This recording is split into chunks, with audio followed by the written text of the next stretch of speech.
Beauty with Telugu. ఆధునిక కాలంలో మనం అందం కోసం, ఆరోగ్యం కోసం రకరకాల రసాయన ఉత్పత్తులను ఉపయోగిస్తున్నాం.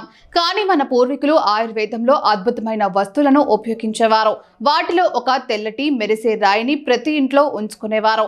అది వర్షాకాలంలో గట్టిపడిన నీటిని శుభ్రం చేయడానికి ఉపయోగించేవారు. ఆ అద్భుతమైన రాయి పేరు పటిక. దీన్ని ఇంగ్లీష్ లో అలుమ్ అని అంటారు. పటికను ఇంట్లో ఉంచడం వల్ల ప్రతికూల శక్తి తొలగిపోతుందని కొందరు నమ్ముతారు. దీన్ని ఇంటి ముందు దృష్టికి కూడా ఉపయోగిస్తారు. పటిక నీటిని తాగడం వల్ల శరీర వేడి తగ్గుతుంది. పటికలో శోధ నిరోధక గుణాలు ఉన్నాయి. ఇవి గాయాలు, బెనుకును మరియు ఇతర చిన్న చిన్న గాయాల నుంచి వాపును తగ్గిస్తాయి. పటికకు రక్తం గడ్డకట్టే గుణం ఉంది కాబట్టి ఇది చిన్న చిన్న కోతలు మరియు గీతల నుండి రక్తస్రావం ఆపడానికి సహాయపడుతుంది. పటికను చర్మ సంరక్షణకు కూడా ఉపయోగిస్తారు. ఇది చర్మాన్ని బిగుతుగా చేస్తుంది మరియు మొటిమలు, మచ్చలను తగ్గిస్తుంది. పటికకు దంతాల సంరక్షణకు కూడా ఉపయోగిస్తారు. ఇది దంతక్షయాన్ని నివారిస్తుంది మరియు చిగుళ్లను ఆరోగ్యంగా ఉంచుతుంది.